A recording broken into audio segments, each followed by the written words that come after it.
An Inspector Calls by J.B. Priestley. Adapted for radio by John Foley. Oh, you got it. With John Woodvine and Maggie Steed as Arthur and Sybil Burling, and Bob Peck as Inspector Gould.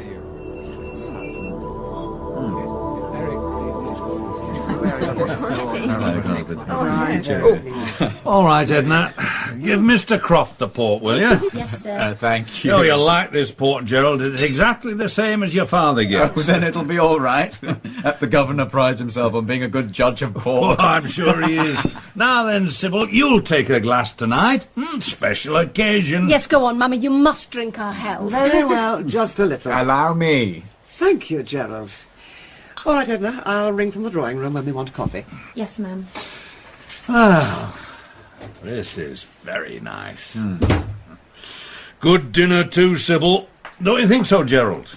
No, absolutely first class. Arthur, you're not supposed to say such things. Come, Sybil, I'm treating Gerald like one of the family. I'm sure he won't object. Go on, Gerald, but just you object. Wouldn't dream of it. In fact, I insist on being one of the family now. I've been trying long enough, haven't I? Except for all last summer when you never came near me. I was awfully busy at the works all that time. That's what you say. Now, Sheila, don't tease him.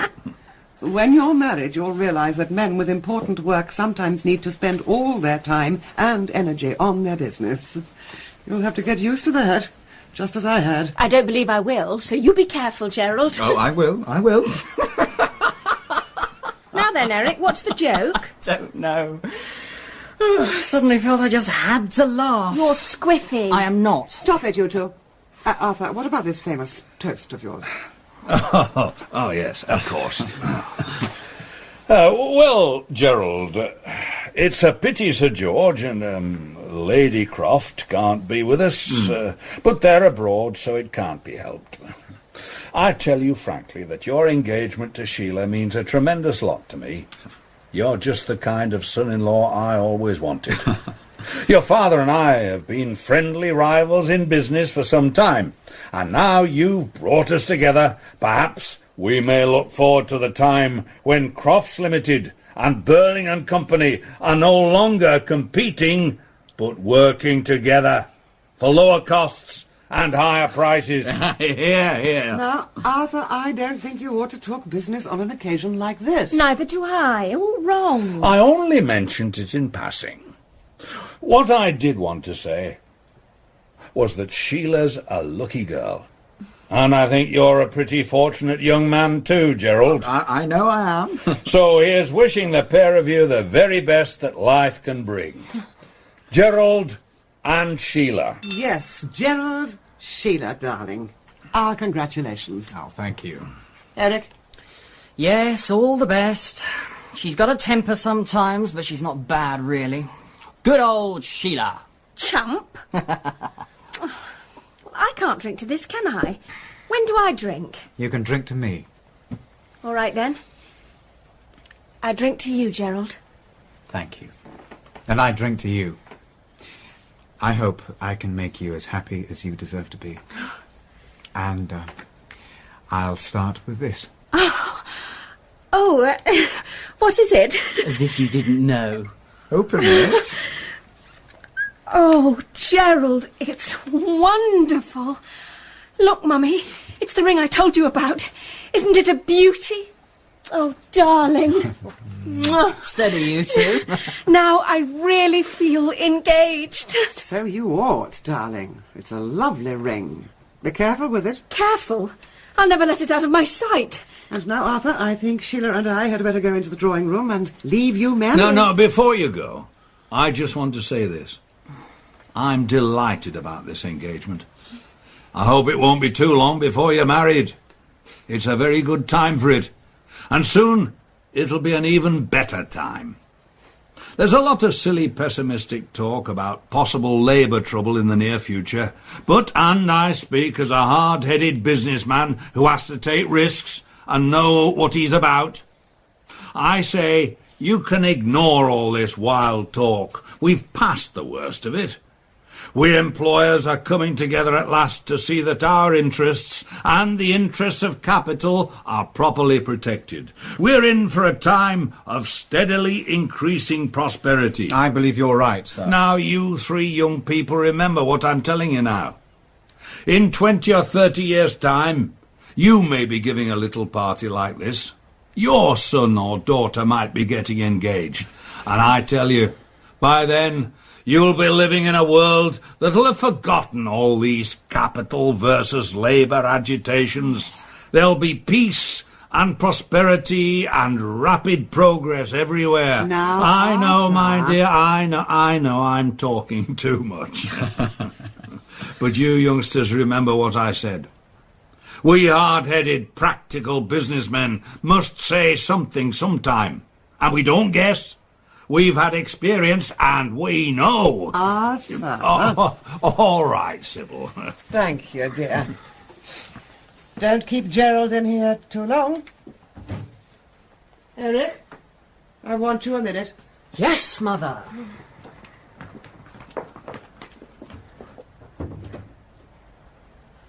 A cigar? No thanks. I can't really enjoy them. Oh, you don't know what you're missing. Oh, help yourself to port. Oh, thank you.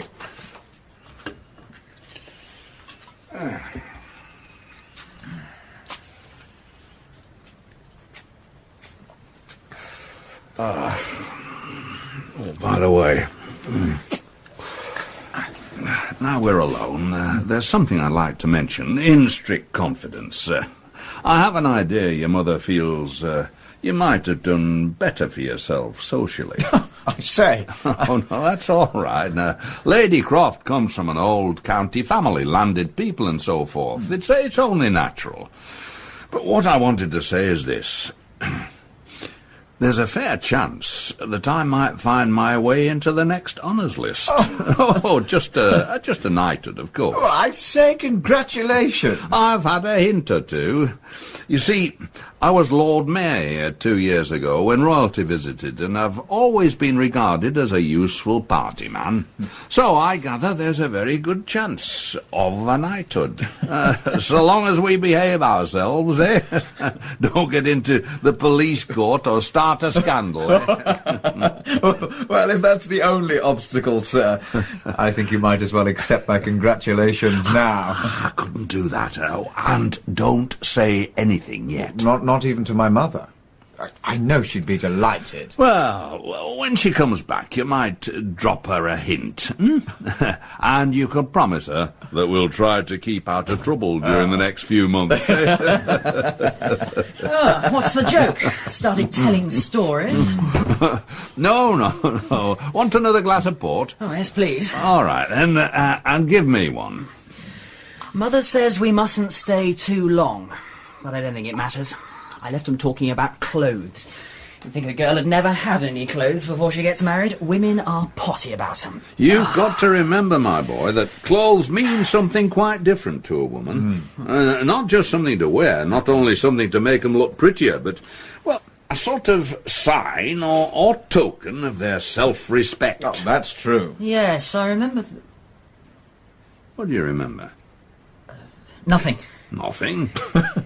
Sounds a bit fishy to me. No. You don't know what some of these boys get up to nowadays, Gerald. More money to spend and time to spare than when I was Eric's age. Oh, they worked us hard in those days and kept us short of cash. Though even then, we broke out and had a bit of fun sometimes. I bet you did. Yeah, but this is the point.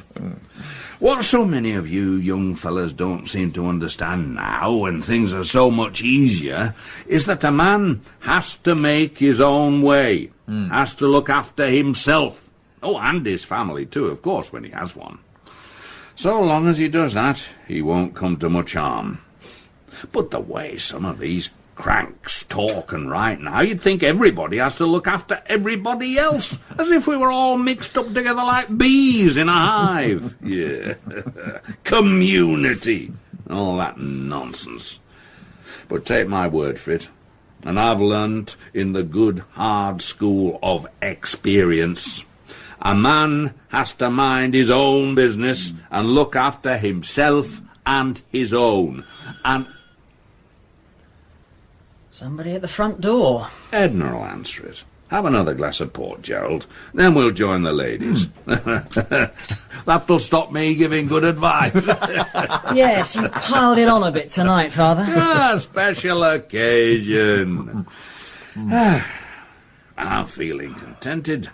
I wanted you to have the benefit of my experience. Please, sir, an inspector's called to see you. An inspector? What kind of inspector? A police inspector. He says his name's Gould. Gould? No, I don't know him. He says it's important, sir. All right, well, show him in then. Yes, sir. I'm still on the bench. It may be something about a warrant. Oh, sure to be. Unless Eric's been up to something. And that would be awkward, wouldn't it? Oh, very. Here, what do you mean? Only something we were talking about when you were out. A joke, really. Well, I don't think it's very funny. What's the matter with you? Nothing. Inspector Gould. Mr. Burling? Yes. All right, Edna. Yes, sir. You're new, aren't you, Inspector? Yes, sir. Recently transferred. I was an alderman for years, and Lord Mayor 2 years ago, and I'm still on the bench. So I know the Brumley police officers pretty well. I thought I'd never seen you before. Well, what can I do for you? I'd like some information, if you don't mind. 2 hours ago, a young woman died in the infirmary. She was taken there this afternoon because she'd swallowed a lot of strong disinfectant. Burnt her inside out. My God. Yes. She was in great agony. They did everything they could for her at the infirmary, but she died. Suicide, of course. Horrible business. But I don't understand why you should come here, Inspector. I've been round to the room she had, and she'd left a letter there. And a sort of diary. Like a lot of these young women who get into trouble, she'd used more than one name. But her real name was Eva Smith. Eva Smith? Do you remember her, Mr. Burling? Well, I seem to remember hearing that name somewhere. But it doesn't convey anything to me. She was employed in your works at one time. Oh, that's it, is it? Well, we've several hundred young women there, you know, and they keep changing. Well, this young woman, Eva Smith, was a bit out of the ordinary. I found this photograph of her in her lodgings. Perhaps you'd remember her from that. May I see that photograph too? Not just at the moment, sir. Any particular reason why not? There might be. And the same applies to me, I suppose. Yes. Well, I can't imagine what it could be. Neither can I. It's the way I like to work. One person and one line of inquiry at a time. Otherwise, there's a muddle. Well, Mr. Burling, do you remember Eva Smith now? Yes, I do. She was one of my employees, and then I discharged her. Is that why she committed suicide? Keep quiet, Eric. Don't get excited. This girl left us nearly 2 years ago. Let me see, it must have been in the early autumn. End of September, sir. That's right. Look here, sir. Wouldn't you rather I was out of this? I don't mind you being here, Gerald. And I'm sure you've no objection, have you, Inspector? Oh, perhaps I ought to explain first that this is Mr. Gerald Croft, son of Sir George Croft. You know, Crofts Limited. Mr. Gerald Croft, eh? We've been celebrating his engagement to my daughter Sheila. Mr. Croft is going to marry Miss Sheila Burling? That's right. Then I prefer you to stay. Oh, very well. Look, there's nothing mysterious about this business. And as it happened nearly 2 years ago, obviously it has nothing whatever to do with the wretched girl's suicide. Eh, Inspector? I can't agree with you there, sir. Why not? Because what happened to her then may have determined what happened to her afterwards. And what happened to her afterwards may have driven her to suicide. A chain of events. Oh, well, put like that, there's something in what you say. Still, I can't accept any responsibility. If we were all responsible for everything that happened to everybody we'd had anything to do with, it would be very awkward, wouldn't it? Very awkward. By Jove, yes. And as you were saying, Dad, a man has to look after himself. Yeah, thank you, Eric. Now, Inspector, about this Eva Smith. I remember her quite well now. She was a lively girl, a good worker too. In fact, the foreman in the machine shop where she worked told me he was ready to promote her into what we call a leading operator, head of a small group of girls. But after they came back from their holidays that August, they suddenly decided to ask for more money. They were averaging about 22 and 6, neither more nor less than is paid generally in our industry. But they wanted the rate raised to about 25 shillings a week. Well, I refused, of course. Why? Why? Yes. Why did you refuse? Inspector, I don't see that it's any concern of yours how I choose to run my business. It might be. I don't like your tone.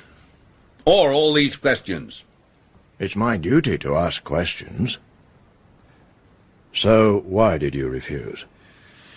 If I'd agreed to this demand for a new rate, we'd have added about 12% to our labour costs. Does that satisfy you? We were paying the usual rates, and if they didn't like those rates, they could go and work somewhere else. It's a free country, I told them. It isn't if you can't go and work somewhere else. Keep out of this, Eric. You hadn't even started in the works when this happened. So they went on strike. That didn't last long, of course. Oh, not if it was just after the holidays. They'd all be broke if I know them. They mostly were. And so was the strike after a week or two. A pitiful affair. Well, we let them all come back at the old rates, except the 4 or 5 ringleaders who'd started the trouble. I went down myself and told them to clear out. This girl, Eva Smith, was one of them. So she had to go. You couldn't have done anything else. He could. He could have kept her on instead of throwing her out. I call it tough luck. Rubbish. If you don't come down sharply on some of these people, they'd soon be asking for the earth. They might. But after all, it's better to ask for the earth than to take it. What did you say your name was, Inspector? Goole. Goole. How'd you get on with our Chief Constable, Colonel Roberts? I don't see much of him. Perhaps I ought to warn you that he's an old friend, and I see him fairly frequently. We play golf together sometimes. I don't play golf. I didn't suppose you did. Well, I think it's a damn shame. I never wanted to play. I mean about this girl. I don't see why she should have been sacked just because she'd a bit more spirit than the others. I'd have let her stay. Unless you brighten your ideas, you'll never be in a position to let anybody stay or tell them to go. It's about time you learned to face responsibilities. That's something this public school and varsity life you've had doesn't seem to teach you. Well, we don't need to tell the inspector all about that, do we? I don't see that we need to tell the inspector anything more. In fact, there's nothing I can't tell him. I told the girl to clear out. She went. That's the last I heard of her. Huh. What happened to her after that? Go on the streets, did she? Not exactly. What's this about streets? Oh, sorry, I didn't know we had a visitor. Mummy sent me to ask why you didn't come along to the drawing room. We shall be along in a minute now. Just finishing. I'm afraid not. There's nothing else, you know. What's this about? Nothing to do with you, Sheila. Run along. Just a minute, Miss Burling. Look here, Inspector. I consider this uncalled for and officious. I've half a mind to report you. I've told you all I know. And now there isn't the slightest reason why my daughter should be dragged into this business. What business? What's happening? I'm a police inspector, Miss Burling. This afternoon, a young woman drank some disinfectant and died in the infirmary after several hours of agony. Oh, how horrible. Was it an accident? No. She wanted to end her life. She felt she couldn't go on any longer. Well, don't tell me that's because I discharged her from my employment nearly 2 years ago. That might have started it. Did you, Dad? The girl had been causing trouble in the works. I was quite justified. Yes, I think you were. I know we'd have done the same thing. Don't look like that, Sheila. Sorry, it's just I can't help thinking about this girl destroying herself so horribly. And I've been so happy tonight. I wish you hadn't told me. What was she like? Quite young? 24. Pretty? She wasn't pretty when I saw her today. That's enough of that. I don't really see that this inquiry gets you anywhere, Inspector. It's what happened to her since she left Mr. Burling's works that is important. And we can't help you there because we don't know. Are you all sure you don't know? Are you suggesting now that one of them knows something about this girl? Yes. You didn't come here just to see me, then? No. Well, of course, if I'd known that earlier, I wouldn't have called you officious and talked about reporting you. You understand that, don't you, Inspector? I thought that you were making the most of this tiny bit of information I could give you. You sure of your facts? Some of them, yes. I can't think they could be of any great consequence. The girl's dead, though. You talk as if we were responsible. Just a minute, Sheila. Inspector, you and I had better go and talk this over quietly in a corner. Why should you? He's finished with you. He says it's one of us now. Well, I've never known an Eva Smith. Neither have I. Was that her name? Eva Smith? Yes. Never heard it before. So, where are you now, Inspector? Where I was before, Mr. Croft. I told you I should use more than one name. She was still Eva Smith when Mr. Burling sacked her for wanting 25 shillings a week instead of 22 and 6. But after that, she stopped being Eva Smith. Perhaps she'd had enough of it. Can't blame her. Do you know what happened to this girl after she left my works? Yes. She was out of work for the next 2 months. Both her parents were dead, so that she'd no home to go back to, and she hadn't been able to save much, so after 2 months, with no work, no money coming in, and living in lodgings, with no relatives to help her, few friends, lonely, half-starved, she was feeling desperate. It's a rotten shame. Well, there are a lot of young women living that sort of existence in every city and big town in this country, Miss Burling. If there weren't, the factories and warehouses wouldn't know where to look for cheap labour. Ask your father. But these girls aren't cheap labour. They're people. I've had that notion myself from time to time. In fact, I thought it would do us all a bit of good if sometimes we tried to put ourselves in the place of these young women, counting their pennies in their dingy little back bedrooms. I expect it would. But what happened to her then? But she had what seemed to her a wonderful stroke of luck. She was taken on in a shop. Millward's. Millward's? It's a very good shop. We go there. In fact, I was there this afternoon. There was a good deal of influenza about at the time, and Millward suddenly found themselves short-handed. She liked working there. It was a nice change from a factory. And she felt she was making a good fresh start. But after a couple of months, just when she felt she was settling down nicely, they told her she'd have to go. Not doing her work properly. There was nothing wrong with her work. A customer complained about her, and so she had to go. When was this? At the end of January last year. What did this girl look like? Well, I have a photograph of her, if you'd care to take a look at it there. What's the matter with her? She recognised her, didn't she? Yes. Why the devil do you want to go upsetting the child like that? I didn't do it. She's upsetting herself. Why? I don't know. Yet. That's something I have to find out. Well, if you don't mind, I'll find out first. Shall I go to her? No, leave this to me. I must also have a word with my wife, tell her what's happening. We were having a nice little family celebration tonight, and a nasty mess you've made of it. That's more or less what I was thinking earlier tonight, sir. When I was in the infirmary looking at what was left of Eva Smith. A nice little promising life there, I thought. And a nasty mess somebody's made of it. Oh, well. I'd like to have a look at that photograph now, Inspector. Now, you heard what I said, Mr. Croft. One line of inquiry at a time.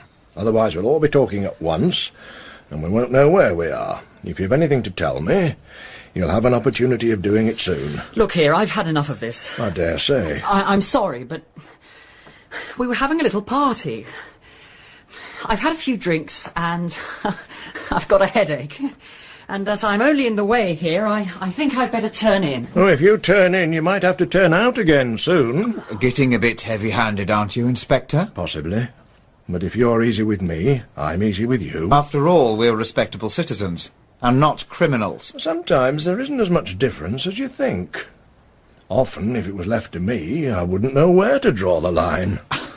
Fortunately, it isn't left to you, is it? No, but some things are.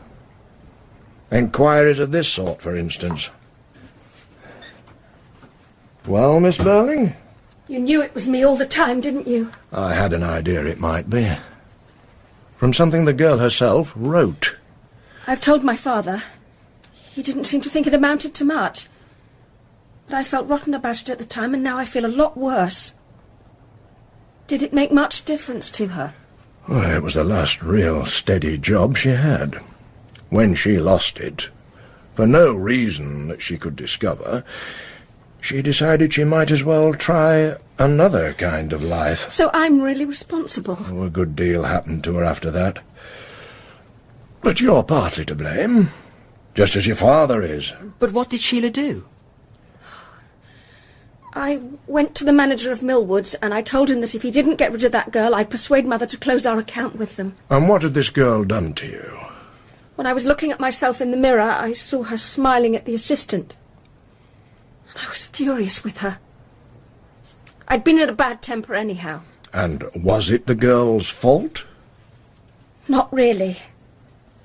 All right, Gerald, you needn't look at me like that. At least I'm trying to tell the truth. I expect you've done things you're ashamed of, too. I never said I hadn't. Never mind. You can settle that between you afterwards.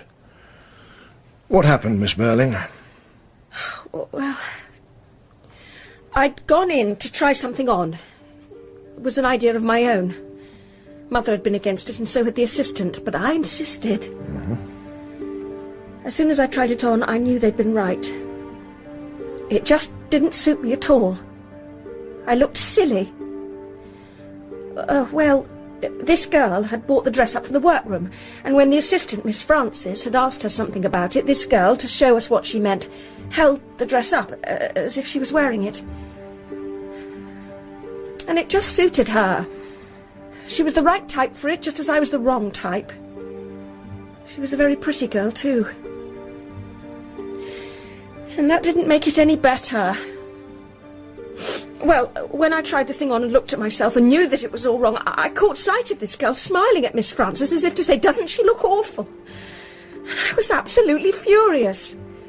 I went to the manager and told him that this girl had been very impertinent. How could I know what would happen afterwards? If she'd been some miserable, plain little creature, I don't suppose I'd have done it. But she was very pretty and looked as if she could take care of herself. I couldn't feel sorry for her. In fact, you might be said to have been jealous of her. I suppose so, yes. So you used the power you had, as the daughter of a good customer, and also of a man well known in the town, to punish the girl. It didn't seem to be anything very terrible at the time. Don't you understand? And if I could help now, It's too late. She's dead. It's a bit thick, when you come to think of it. Oh, shut up, Eric. It's the only time I've ever done anything like that, and I'll never, never do it again. I've noticed them giving me a sort of look sometimes at Millwoods. I noticed it even this afternoon. I suppose some of them remember. Why had this to happen? That's what I asked myself tonight, when I was looking at that dead girl. And then I said to myself, try to understand why it had to happen.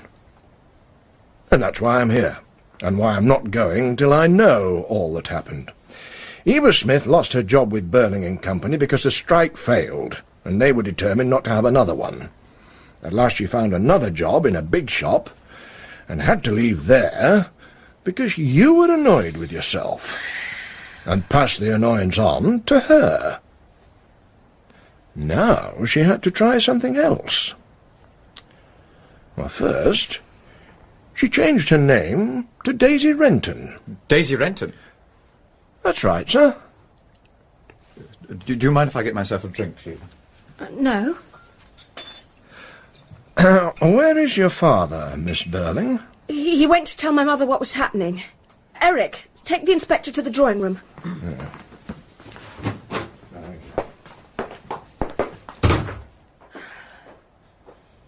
Well, Gerald? Well, what? How did you come to know this girl? Eva Smith. I didn't. Daisy Renton, then it's the same thing. Why should I have known her? You gave yourself away as soon as he mentioned her other name. All right. I knew her. Let's leave it at that. We can't leave it at that. Listen, darling. That's no use. You not only knew her, but you knew her very well. Otherwise you wouldn't look so guilty about it. When did you first get to know her? Was it after she left Millwoods, when she changed her name, as he said, and began to lead a different sort of life? Were you seeing her last spring and summer during that time when you hardly came near me and said you were so busy? Were you? Oh, yes, of course you were. I'm sorry, Sheila. But it was all over and done with last summer. I hadn't set eyes on the girl for at least 6 months. Oh. I don't come into the suicide business. So for God's sake, don't say anything to the inspector. You fool, he knows. And I hate to think how much he knows that we don't know yet. You'll see. Well... Mr. Croft? What did I tell you? Inspector, I think Miss Burling ought to be excused any more of this questioning. She's had an exciting day. We were celebrating our engagement, you know. Now she's obviously had about as much as she can stand. He means I'm getting hysterical. Well, I've no more questions to ask. But you haven't finished asking questions, have you? No. Then I'm staying. Why? It's bound to be unpleasant and disturbing. And you think young women ought to be protected against unpleasant and disturbing things? If possible, yes. Well, we know one young woman who wasn't, don't we? I suppose I asked for that. Be careful you don't ask for any more, Gerald. I only meant to say why stay when you'll hate it. It can't be any worse for me than it has been. And it might be better. I see. What? You've been put through it, and now you want to see somebody else put through it. So that's what you think I'm like? I'm glad I realised it in time. No, I didn't mean... Yes, you did. And if you'd really loved me, you couldn't have said that. You listened to that story about me. I got that girl sacked from Millwoods, and now you've made up your mind I must obviously be a selfish, vindictive creature. I neither said that nor even suggested it. Then why say I want to see somebody else put through it? That's not what I meant at all. All right, then. I'm sorry. Yes, but you don't believe me. And this is just the wrong time not to believe me. I can tell you why Miss Burling wants to stay. A girl died tonight. A pretty, lively sort of girl who never did any harm. But she died in misery and agony, hating life. I know, and I can't stop thinking about it. Miss Burling has been made to understand what she did to this girl. She feels responsible. If she leaves now, and doesn't hear any more, then she'll feel she's entirely to blame. She'll be alone with her responsibility. The rest of tonight, all tomorrow, all the next night... Yes, that's it. And I know I'm to blame, and I'm desperately sorry. But I can't believe, I won't believe it's simply my fault that in the end she committed suicide. That would be too horrible. You see, we have to share something. If there's nothing else, we have to share our guilt. Good evening, Inspector. Good evening, madam. I'm Mrs. Burling. My husband has just explained why you're here, and while we'll be glad to tell you anything you want to know, I don't think we can help you much. No, Mother. Whatever's the matter, Sheila? You're beginning all wrong. And I'm afraid you'll say something or do something that you'll be sorry for afterwards. I don't know what you're talking about. We all started like that. So confident, so pleased with ourselves until he began asking us questions. You seem to have made a great impression on this child, Inspector. We often do on the young ones. They're more impressionable. Go to bed, dear. You'll feel better in the morning. Nothing could be worse for me, Mother. I'm staying here until I know why that girl killed herself. Nothing but morbid curiosity. It isn't. Please don't contradict me like that. In any case, I don't suppose for a moment that we can understand why the girl committed suicide. Girls of that class... Mother, don't! For your own sake as well as ours, you mustn't build up... Mustn't? Really, Sheila? You mustn't build up a kind of wall between us and that girl. If you do, the Inspector will just break it down, and it'll be all the worse when he does. She's right. I beg your pardon. I said she's right. I consider that a trifle impertinent, Inspector. Now, what is it, Sheila? I don't know. Perhaps it's just because impertinent is such a silly word. In any case... Mother, do stop before it's too late. If you mean that the inspector will take offence... No, I never take offence. I'm glad to hear it. Though it seems to me that we have more reason for taking offence. I realise, Inspector, that you have to conduct some sort of inquiry, but I must say that so far you seem to be conducting it in a rather peculiar and offensive manner. You know, of course, that my husband was Lord Mayor only 2 years ago, and that he's still a magistrate. Mrs. Burling, the inspector knows all that, and I don't think it's a very good idea to remind him. It's crazy. Stop it, please, Mother. Yes. Now, what about Mr. Burling? He's coming back in a moment. He's just talking to my son, Eric, who seems to be in an excitable, silly mood. Really? I'm afraid he may have had rather too much to drink tonight. We were having a little celebration here. Isn't he used to drinking? He's only a boy. No, he's a young man. And some young men drink far too much. And Eric's one of them. Sheila! I don't want to get poor Eric into trouble, but this isn't the time to pretend that he's not used to drink. He's been drinking too much for the last 2 years. It isn't true. Gerald, say it isn't true. Well, Mr. Croft? Actually, I've never seen much of him outside this house. But, well, I have gathered that he does drink pretty hard. And this is the time you choose to tell me? Yes, of course it is. That's what I meant when I talked about building up a wall that's sure to be knocked flat. It makes it all the harder to bear. But it's you and not the inspector who's doing it. But don't you see? He hasn't started on you yet.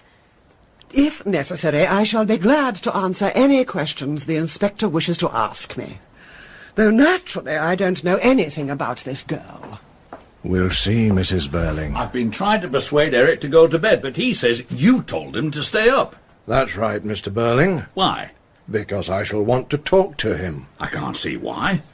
But if you must, then I suggest you do it now. Have him in and get it over, then let the lad go. I'm sorry, but I can't do that yet. Now look here, Inspector. He must wait his turn. Inspector, I've told you before, I don't like your tone, nor the way you're handling this inquiry. And I don't propose to give you much more rope. You needn't give me any rope. No, he's giving us rope so that we'll hang ourselves. Sybil, what is the matter with that child? Overexcited. Well, come along, Inspector. What is it you want to know? At the end of January last year, Eva Smith had to leave Millwoods because Miss Burling compelled them to discharge her. And then she stopped being Eva Smith and looking for a job and became Daisy Renton with other ideas. Mr. Croft, when did you get to know her? What? Gerald? Where did you get the idea that I did know her? It's no use, Gerald. You gave yourself away as soon as I mentioned the name Daisy Renton. Of course he did. All right. I met her first sometime in March last year, in the Stalls Bar of the Palace. I mean the Palace Music Hall here in Brumley. Well, we didn't think you meant Buckingham Palace. Sheila, you've said your piece. You're obviously going to hate this, so why on earth don't you just leave us to it? Nothing would induce me. I want to understand exactly what happens when a man says he's so busy at the works that he hardly has time to come and see the girl he's supposed to be in love with. In the Stalls Bar at the Palace Variety Theatre. I happened to look in one night, and as the show wasn't very bright, I went to the bar. It's a favourite haunt of women of the town. Women of the town? I think it would be much better if Sheila didn't listen to this story. You're forgetting I'm supposed to be engaged to the hero of it. Go on, Gerald. You went into the bar, a favourite haunt of the women of the town. Oh, I'm glad I amuse you. Come along, Mr. Croft. What happened? I didn't propose to stay long.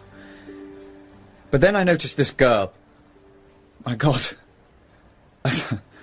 Sorry, I've suddenly realised, just taken it properly, that she's dead. Go on, Mr. Croft. She looked young and fresh and altogether out of place there. And obviously she wasn't enjoying herself. Old Joe Meggerty, half drunk and goggled-eyed, had wedged her into a corner with that obscene fat carcass. There's no need to be disgusting. And surely you don't mean Alderman Meggerty? Of course I do. He's a notorious womanizer, as well as being one of the worst sots in Brumley. Well, really, Alderman Meggerty. I must say, we are learning something tonight. Well, go on, please, Mr. Croft. The girl saw me looking at her and gave me a glance. There was nothing less than a cry for help. So I went across and told Meggerty that the manager had a message for him or something like that. Got him out of the way. And then told the girl she'd better let me take her out of there. Where did you go? To the county hotel, which I knew would be quiet at that time of night. All she wanted was to talk. A little friendliness. She talked about herself? Yes. She told me her name was Daisy Renton, that she'd lost both parents, that she came originally from somewhere outside Brumley. She also told me that she'd had a job in one of the works here and had to leave after a strike. She said something about a shop too, but wouldn't say which it was. And she was deliberately vague about what happened. I couldn't get any exact details about her past life, but what she did let slip, though she didn't mean to, was that she was desperately hard up, and at that moment was actually hungry. I made the people at the county find her some food. And then you decided to keep her as your mistress? What? Of course, Mother. It was obvious from the start. I discovered she was going to be turned out of the miserable back room she had. A friend of mine had gone off to Canada for 6 months and given me the key to a set of rooms and asked me to keep an eye on them and use them if I wanted.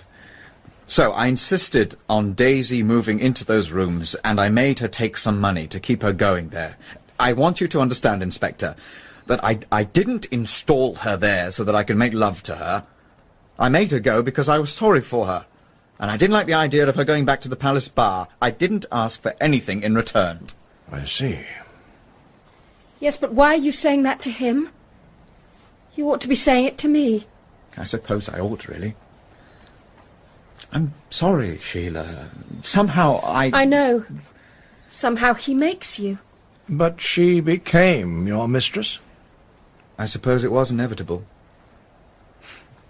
She was young and pretty and warm-hearted and intensely grateful. I became the most important person in her life. Were you in love with her? Oh, I really must protest. Why should you protest? It was you who turned the girl out in the first place. I only did what any employer might have done. And what I was going to say was that I protest against the way in which my daughter, a young, unmarried girl, is being dragged And into it was this whole I who had the girl turned out of her job at Millwoods. And I'm supposed to be engaged to Gerald. I'm not a child, Father.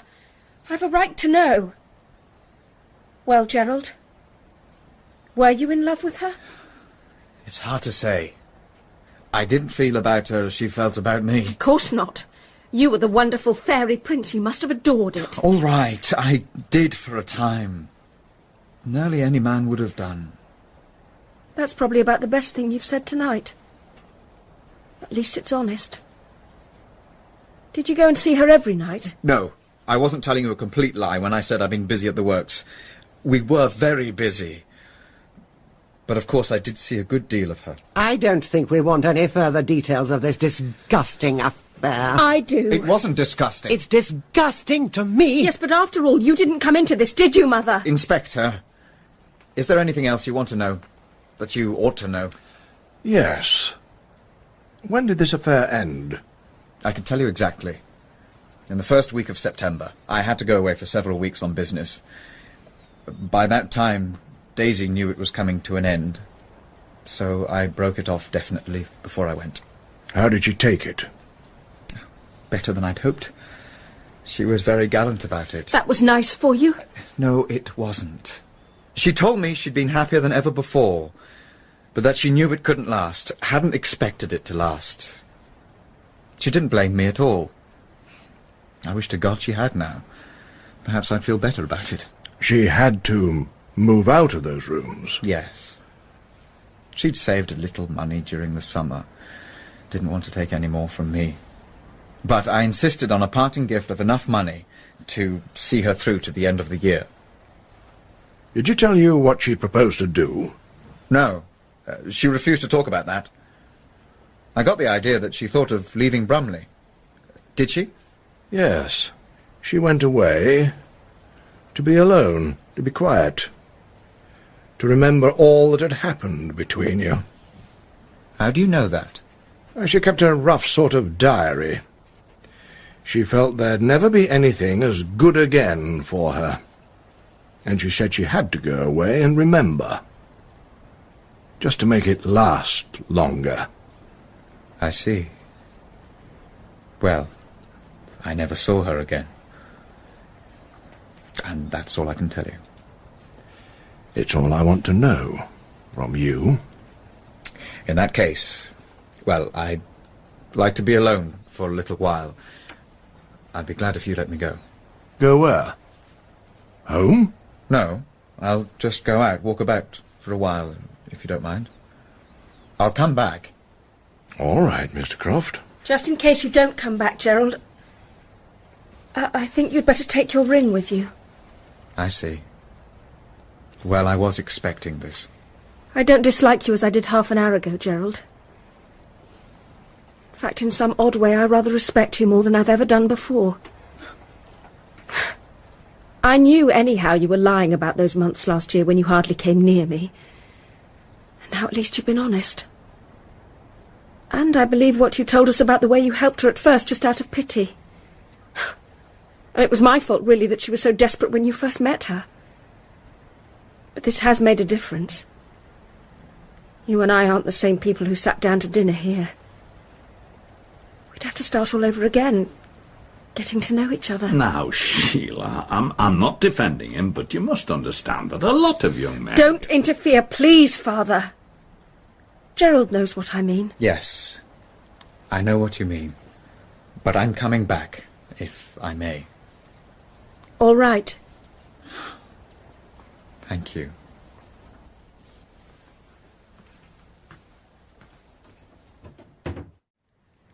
You know, Inspector, you never showed him that photograph of her. It wasn't necessary. You have a photograph of this girl? Yes. I think you'd better take a look at it. You recognize her? No.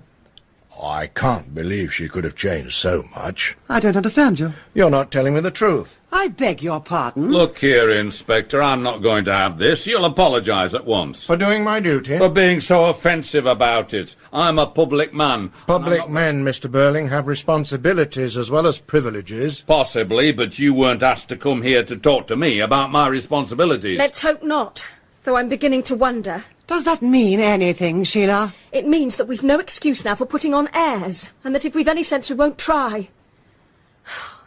Father threw this girl out because she asked for decent wages. I pushed her further out, right into the street, just because she was pretty. Gerald set her up as his mistress and then dropped her when it suited him, and now you're pretending you don't recognise her from that photograph. And if you're not telling the truth, why should the Inspector apologise? Can't you see, Mother, you're making it worse? Oh, it was the door again. Gerald must have come back. Unless your son has just gone out. I'll see. Mrs. Burling, you're a prominent member of the Brumley Women's Charity Organisation. Go on, Mother. You might as well admit it. Yes, she is. Why? It's an organisation to which women in distress can appeal for help. Isn't that so? We've done a great deal of useful work in helping deserving cases. You were in the chair of the interviewing committee 2 weeks ago, were you not? And if I was, what business is it of yours? Mrs. Burling. It must have been Eric we heard go out. Eric? Where can he have gone to? Can't imagine. But he was in one of his excitable, queer moods, and even though we don't need him here... We do need him here, and if he's not back soon, I shall have to go and find him. Why? I'll explain that when you've answered my questions. Is there any reason why my wife should answer questions from you, Inspector? Yes, a very good reason. You'll remember that Mr. Croft told us that he hadn't spoken to or seen Eva Smith since last September. But Mrs. Burling spoke to and saw her only 2 weeks ago. Mother! Is this true?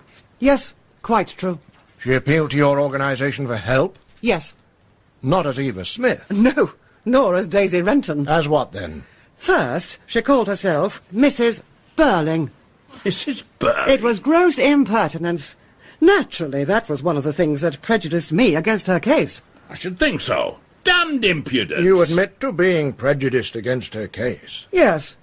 And was it owing to your influence as the most prominent member of the committee that help was refused the girl? Yes. I didn't like her manner.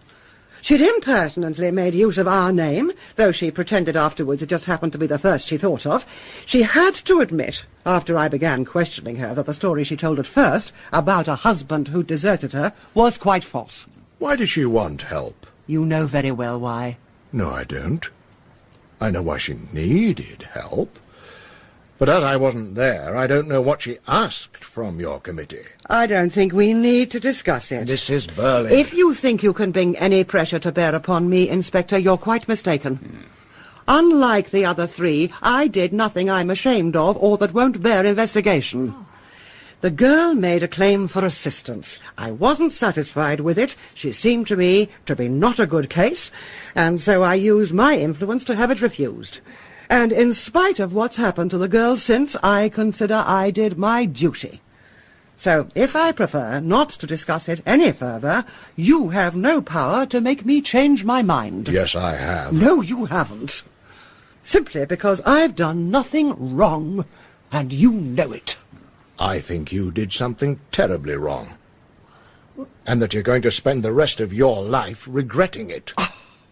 I wish you'd been with me tonight in the infirmary. You'd have seen... No, please. I've imagined it enough already. Then the next time you imagine it, just remember that this girl was going to have a child. Oh, really? Oh, horrible.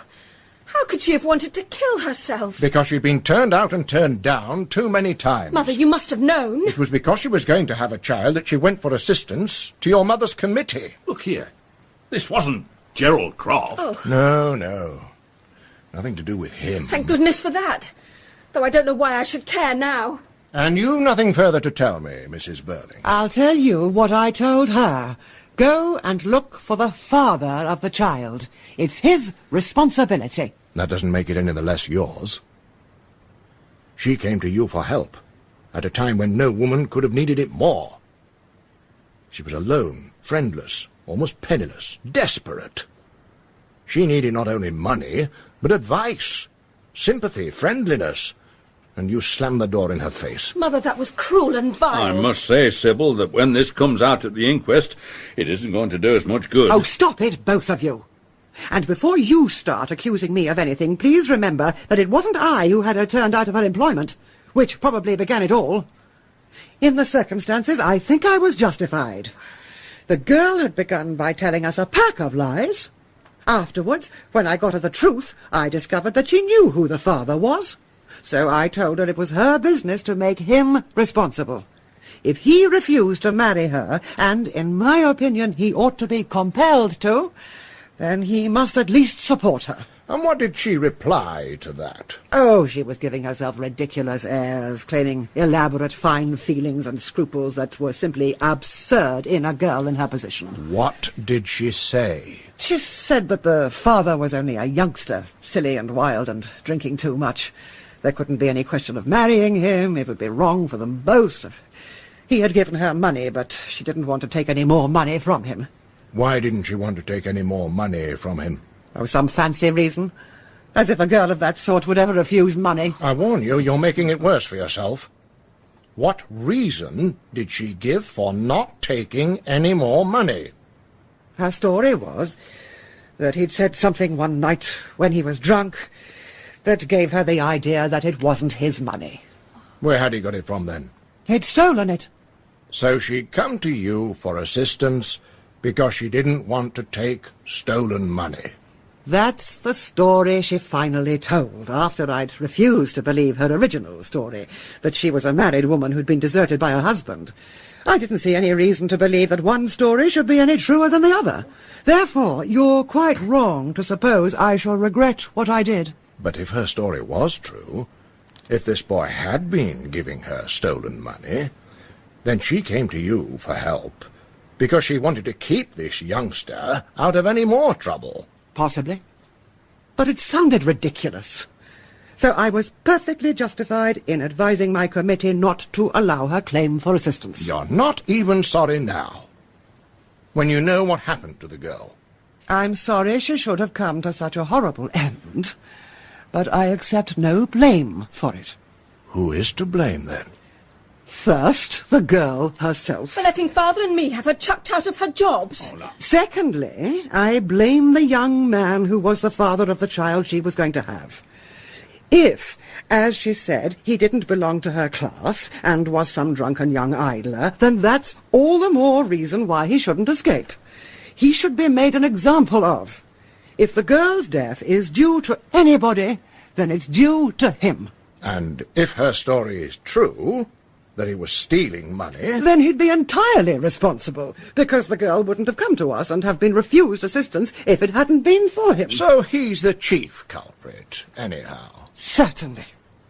And he ought to be dealt with very severely. Mother, stop. Be quiet, Sheila. But don't you see? You're behaving like a hysterical child tonight, Sheila. Oh. Inspector, if you take some steps to find this young man and make sure that he's compelled to confess in public his responsibility, instead of staying here asking unnecessary questions, then you really would be doing your duty. Don't worry, Mrs. Burling. I shall do my duty. I'm glad to hear it. No hushing up, eh? Make an example of the young man, eh? Public confession of responsibility. Certainly. And now, no doubt, you'd like to say good night. Not yet. I'm waiting. Waiting for what? To do my duty. Now, Mother, don't you see? But surely... I mean... It's ridiculous. Inspector, you're not trying to tell us that my boy is mixed up in this? If he is, then we know what to do, don't we? Mrs. Burling has just told us. My God. Oh, but look here. I don't believe it. I won't believe it. Mother, I begged you to stop, but would you... You all know, don't you? Yes, we know. Eric, there must be some mistake. You don't know what we've been saying. It's a good job for him he doesn't, isn't it? Why? Because Mother's been busy blaming everything on the young man who got this girl into trouble. And saying he shouldn't escape and should be made an example of. Now, that's enough, Sheila. You haven't made it any easier for me, have you, Mother? But I didn't know it was you. I never dreamt. Besides, you're not that type. You don't get drunk. Of course he does. I told you he did. Oh, you little sneak. That's not fair. I could have told her months ago, but I didn't. I only told her tonight because I knew it was bound to come out. So I thought she might as well know in advance. Don't forget, I've already been through it. Sheila, I simply don't understand your attitude. Neither do I. If you'd had any sense of loyalty... There'll be plenty of time when I've gone for you all to adjust your family relationships. But now I must hear what your son has to tell me. When did you first meet this girl? One night last November. Where? In the Palace Bar. I'd be there an hour or so with 2 or 3 chaps. What happened then? I began talking to her and stood her a few drinks. I was rather far gone by the time we had to go. Was she drunk too? She was a bit, chiefly because she'd not had much to eat that day. You went to her lodgings that night? It seems I insisted. I'm not very clear about it, but afterwards she told me she didn't want me to go in, but that... Well, I was in that state when a chap easily turns nasty. And that's when it happened. And I don't even remember, that's the hellish thing. Oh my God, how stupid it all is. Eric, how could you? Sheila, take your mother along to the drawing room. I want to stay. You heard what I said. Go on, Sybil. Come on, Mother. When did you meet her again? About a fortnight afterwards. By appointment? No. And I couldn't remember her name or where she lived. It was all very vague, but I happened to see her in the Palace Bar. And you took her home again? Yes. And this time we talked a bit. She told me something about herself, and I talked too. I told her my name and what I did. And you made love again? Yes. I wasn't in love with her or anything, but I liked her. She was pretty and a good sport. So you had to go to bed with her? I'm old enough, aren't I? Go on. We saw each other a few more times, and then she told me she was going to have a baby. And of course she was very worried about it. Well, yes, so was I. I was in a hell of a state about it. Did she suggest that you ought to marry her? She didn't want me to marry her. Said I didn't love her. So what did you propose to do? Well, she hadn't a job, and didn't feel like trying again for one, and she'd no money left. So I insisted on giving her enough money to keep her going, until she refused to take any more. How much did you give her altogether? I suppose about £50 all told. £50? Where did you get £50 from? Well? From the office. My office? Yes. You stole it? Not really. What do you mean? I'm sorry, Arthur. This isn't my fault. But I simply have to know what's happening. I'll tell you what's happening. He's admitted he was responsible for the girl's condition. And now he's telling us he supplied her with money he stole from my office. Eric! I intended to pay it back. We've heard that story before. How could you have paid it back? I'd have managed somehow. I had to have some money. You damn fool. Why didn't you come to me? Because you're not the kind of father a chap could go to when he's in trouble. Don't talk to me like that. Oh. Your trouble is you've been spoiled. And my trouble is that I haven't much time. You'll be able to divide the responsibility between you when I've gone. Just one last question. That's all. The girl discovered that this money you were giving her was stolen, didn't she? Yes, that was the worst of all. She wouldn't take any more, and she didn't want to see me again. But how did you know that? Did she tell you? She told me nothing. I never spoke to her. She told Mother. Sheila, she told you? Did she come here? No, she couldn't have. She didn't know I lived here. What happened, Mother? Don't look like that. Tell me what happened. After she'd done with you, she went to your mother's committee for help. Your mother refused that help. Then you killed her. She came to you to protect me, and you turned her away. You killed her.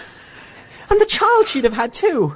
My child. Eric, please. You killed them Eric, both. Please. Damn you. No, Eric, I don't. didn't understand. You don't understand anything. You hysterical young fool. You never did. You never even tried. You... Back off. Listen to me.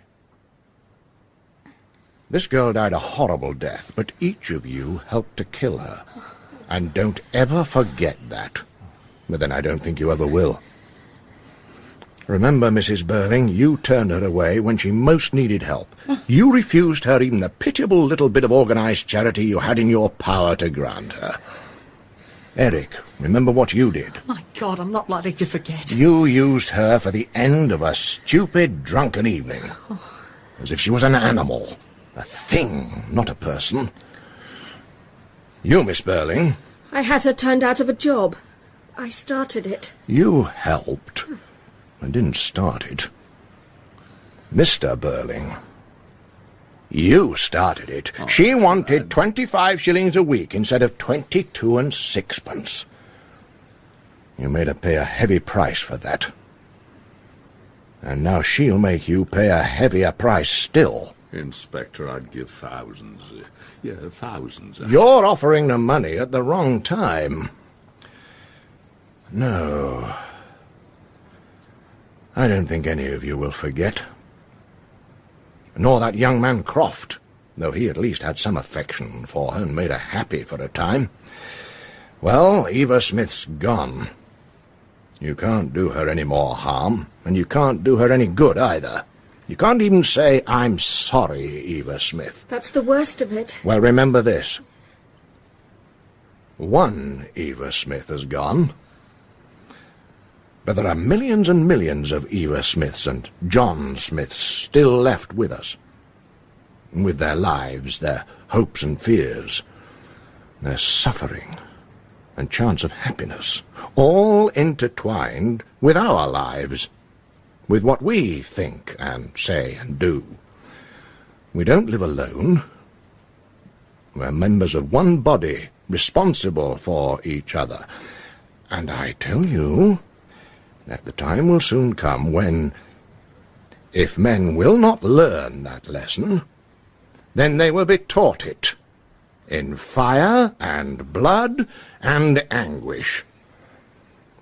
Good night.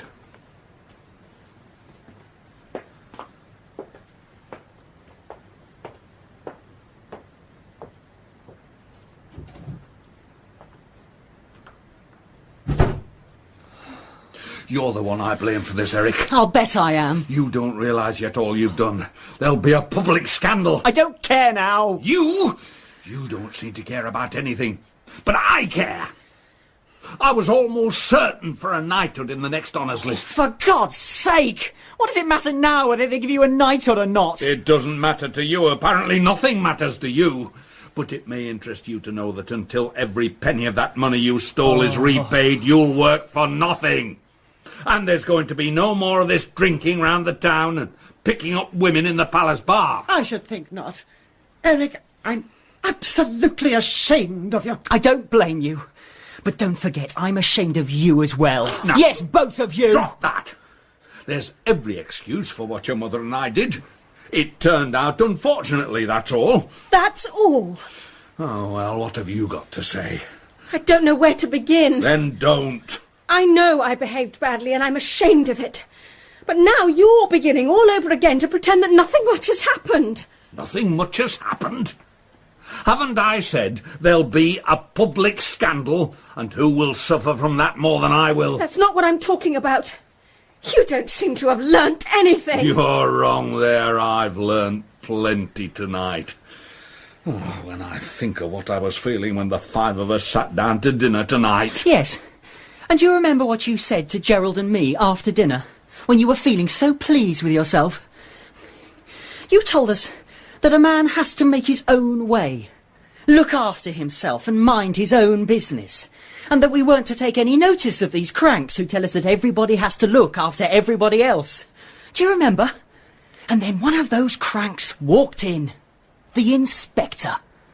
I notice you didn't tell him that it's every man for himself. Is that when the inspector came, just after Father had said that? What of it? It's strange. It doesn't much matter now, of course.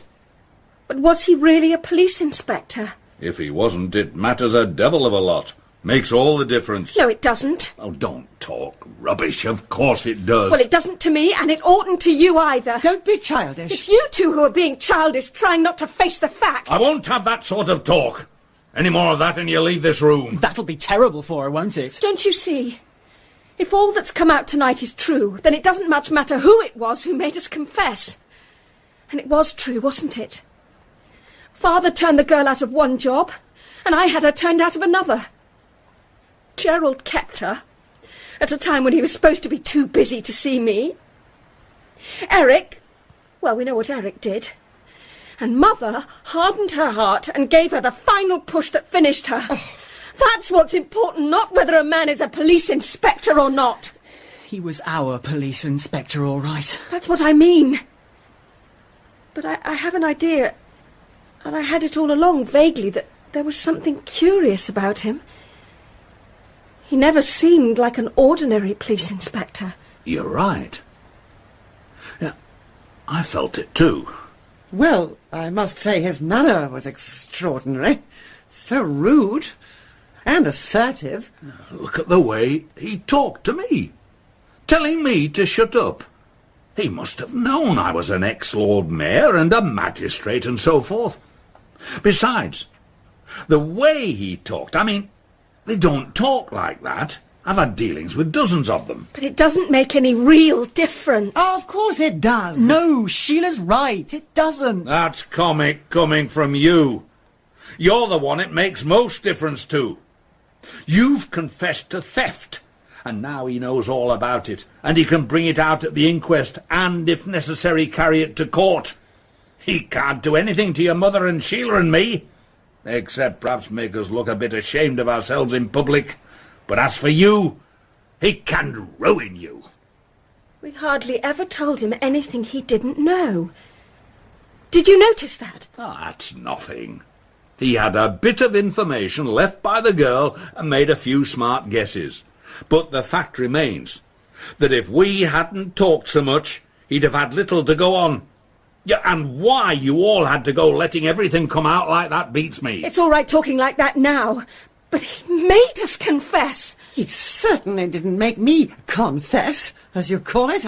I told him quite plainly that I thought I had done no more than my duty. Oh, Mother! The fact is, you allowed yourselves to be bluffed. That fellow was prejudiced from the start, probably some sort of crank, and you let him bluff you into talking about your private affairs. You ought to have stood up to him. I didn't notice you standing up to him. No, because by that time you'd admitted you'd been taking money.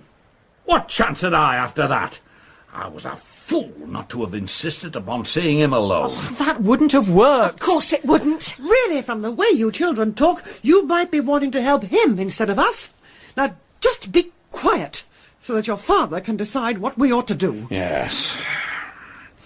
We'll have to get to work quickly. How's this? Had I better go? Edna will go. I asked her to wait up to make us some tea. It might be Gerald coming back. Oh, Gerald? Of course, yeah, I'd forgotten about him. Mr. Croft. I hope you don't mind my coming back. Of course not, Gerald. All right, Edna. Close the door. Yes, ma'am. When did that inspector go? Only a few minutes ago. He put us all through it. Now, we needn't bother Gerald with all that stuff. He might as well know. We're all in it, Gerald, up to the neck. It got worse after you left. How did he behave? In a very peculiar and suspicious manner. He was frightening. The way he spoke to Mr. Burling and me was quite extraordinary. If you ask me, he wasn't a police inspector. You're right. What? That man was not a police inspector. Are you certain? Almost certain. I met a police sergeant I know down the road. I asked him about this Inspector Gould and described the chap carefully to him.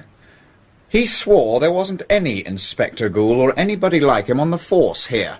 But you didn't tell him... No. I said I'd been having an argument with someone. But the point is, this sergeant was dead certain they hadn't any inspector at all like the chap who came here. A fake. Didn't I tell you? Didn't I say I couldn't imagine a real police inspector talking to us like that? We've been had. I'm going to make certain of this. What are you doing? Ringing up the Chief Constable, Colonel Roberts. Brumley 8752. Careful what you say, dear. Of course. Colonel Roberts, please. Mr. Arthur Burling here. You know, Gerald, I had my suspicions all along. Oh, Roberts, Burling here. Sorry to ring you up so late, but can you tell me if an Inspector Gould has joined your staff lately? Gould. Goole. A new man. About 5 feet 10 inches, dark hair, clean shaven. I see. Yes. Well, no, that settles it. No, just a little argument we were having here. Good night, Colonel. Well, dear? What did he say? There's no Inspector Gould on the force here. As you say, Gerald, we've been had. I felt it all the time. This makes a difference, you know. In fact, it makes all the difference. Of course. I suppose we're all nice people now. Sheila, if you've nothing more sensible to say than that, you'd better keep quiet. Oh. She's right, though. And you'd better keep quiet anyhow. If that had been a police inspector and he'd heard you confess... Arthur, careful. Yes. You see, Gerald, you haven't to know the rest of our crimes and idiocies. That's all right. I don't want to. Well, sir, what do you make of this business now? Was it a hoax? Of course, somebody put that fellow up to coming here and hoaxing us. There are people in this town who dislike me enough to do that. We ought to have seen through it from the first. In the ordinary way, I believe I would have done. But coming like that, bang on top of our little celebration, just when we were all feeling so pleased with ourselves, well, actually, it took me by surprise. I wish I'd been here when that man first arrived. I'd have asked him a few questions before I allowed him to ask us any. It's all right saying that now. I was the only one of you who didn't give in to him. Oh. And now I say we must discuss this business quietly and sensibly, and decide if there's anything to be done about it. You're absolutely right, my dear. Already we've discovered one important fact, that fellow was a fraud. But we found him out, and all we have to do is keep our heads. Now it's our turn. Our turn? To do what? To behave sensibly. What's the use of talking about behaving sensibly? You're beginning to pretend now that nothing's really happened at all. But this girl's still dead, isn't she? And that's what they don't seem to understand.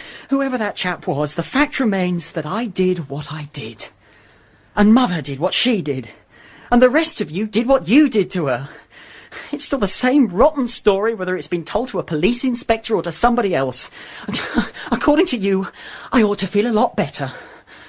Oh, Gerald, you might as well know I stole some money. Eric! But the money's not the important thing. It's what happened to the girl. And what we all did to her that matters. Eric's right. And it's the best thing any one of us has said tonight. And it makes me feel a bit less ashamed of us. You're just beginning to pretend all over again. For God's sake. Arthur. Well, they're so damned exasperating. They just won't try to understand our position, or to see the difference between a lot of stuff like this coming out in private and a downright public scandal. And I say the girl's dead and we all helped to kill her, and that's what matters. Eric, either stop shouting or get out. Some fathers I know would have kicked you out of the house anyhow by this time. So hold your tongue if you want to stay here. I don't give a damn now whether I stay or not. You'll stay long enough to pay back that money you stole. But that won't bring Eva Smith back to life, will it? And it doesn't alter the fact that we all helped to kill her. But is it a fact? I suppose you're going to prove now you didn't spend last summer keeping this girl instead of seeing me, eh? I did keep a girl last summer. I've admitted it. And I'm sorry, Sheila. Well, I must admit you came out of this better than the rest of us. The inspector said that. He wasn't an inspector. He inspected us all right. And don't let's start dodging and pretending now. Between us, we drove that girl to commit suicide. Who says so?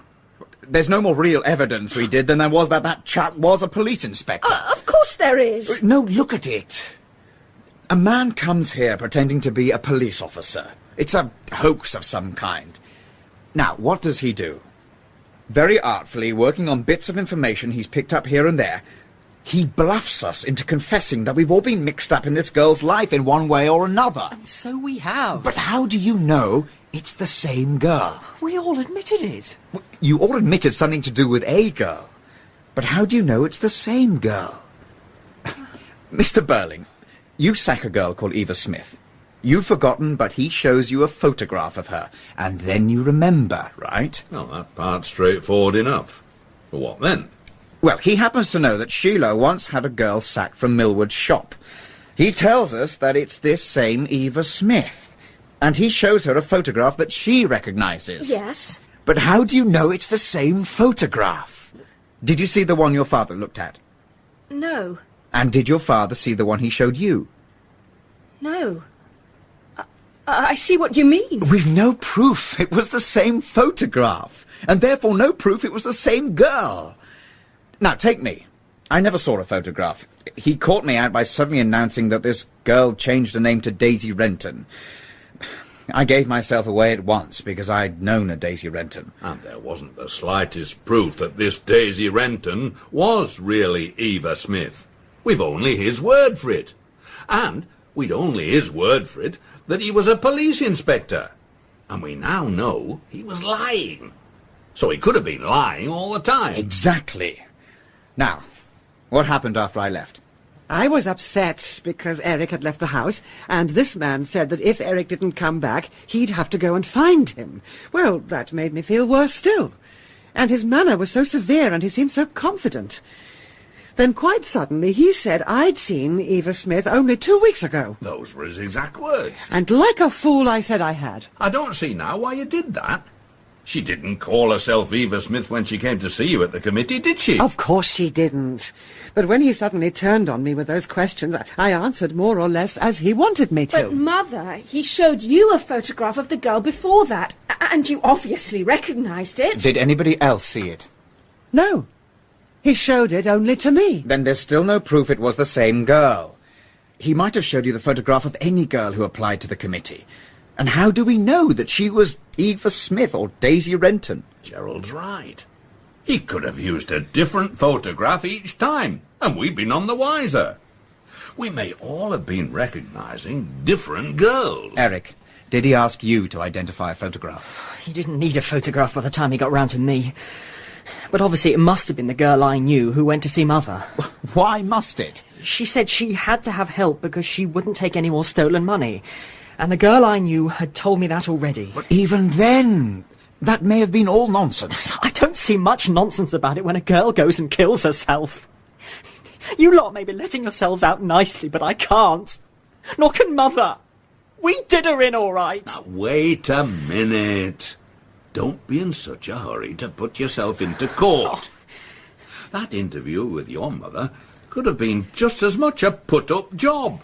Like all this police inspector business, the whole damn thing can have been a piece of bluff. How can it? The girl's dead, isn't she? What girl? There were probably 4 or 5 different girls. Oh, that doesn't matter to me. The one I knew is dead. Is she? How do we know she is? That's right. How do we know any girl killed herself today? Now, answer that one. Now, let's look at it from this fellow's point of view. We're having a little celebration here and feeling rather pleased with ourselves. Now, he has to work a trick on us. Well, the first thing he does is to give us such a shock that after that he can bluff us all the time. And he starts right off. A girl in the infirmary has just died in agony. All right, don't pile it on. You see, just repeating it shakes you a bit.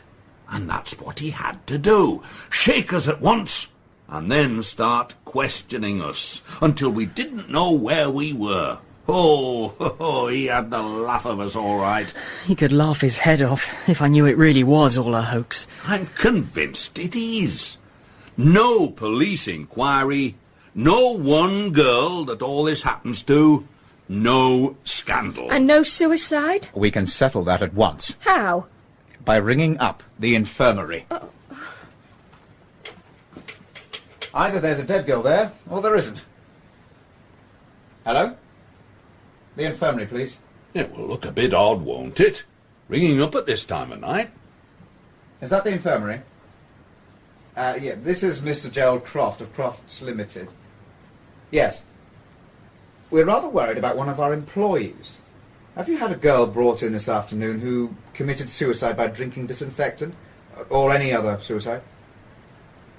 Yes, I'll wait.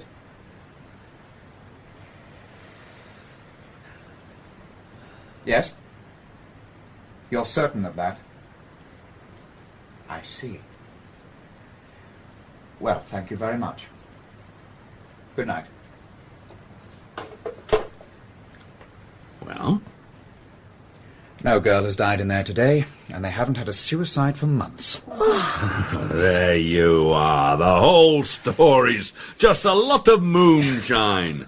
Gerald, have a drink. Thanks. I think I could do with one now. So could I. I must say, Gerald, you've argued this very cleverly. Well, you see, while I was out of the house, I'd had time to cool off and think things out a little. Yes, he didn't keep you on the run as he did the rest of us.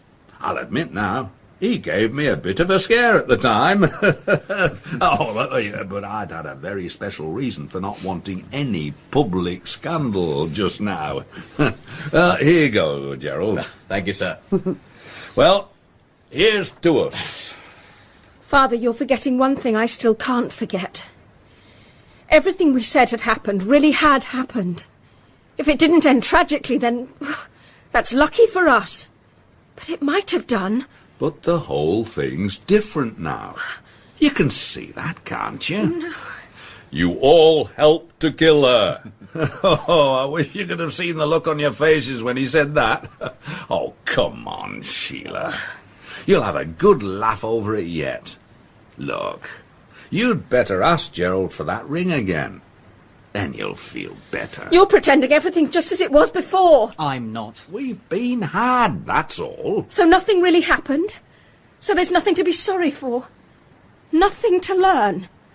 We can all go on behaving just as we did. Well, why shouldn't we? I'll tell you, whoever that inspector was, it was anything but a joke. You knew it then, you began to learn something. And now you've stopped. You're ready to go on in the same old way. And you're not, eh? No, because I remember what he said, how he looked, and what he made me feel. Fire, blood, and anguish. And it frightens me the way you talk. I can't listen to any more of it. I agree with Sheila. It frightens me too. I'll go to bed then. They're overtired, dear. In the morning they'll be as amused as we are. Sheila, everything's all right now. So, what about this ring? No. Gerald, not yet. It's too soon. I must think. Oh, now look at the pair of them. The famous younger generation who know it all. They can't even take a joke.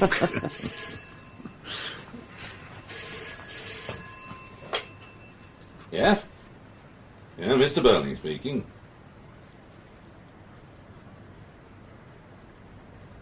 What? Hello? Hello?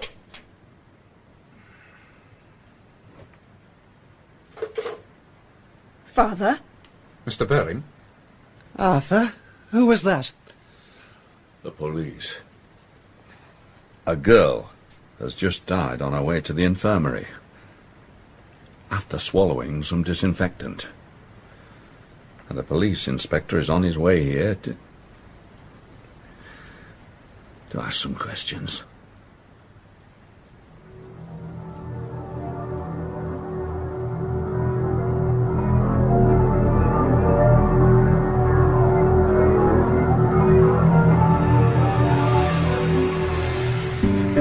In An Inspector Calls by J.B. Priestley, Inspector Gould was played by Bob Peck, Arthur Burling, John Woodvine, Sybil Burling, Maggie Steed, and Sheila Burling, Sarah Jane Home. Eric Burling was David Antrobus, Gerald Croft, Joe Stone Fewings, and Edna, Alison Pettit. The music was composed and performed by Simon Russell. Technical presentation was by Martha Littlehales, and the production assistant was Joanne Hopper. Joanne Hopper. Joanne Hopper. Joanne Hopper. Joanne Hopper. Joanne Hopper. Joanne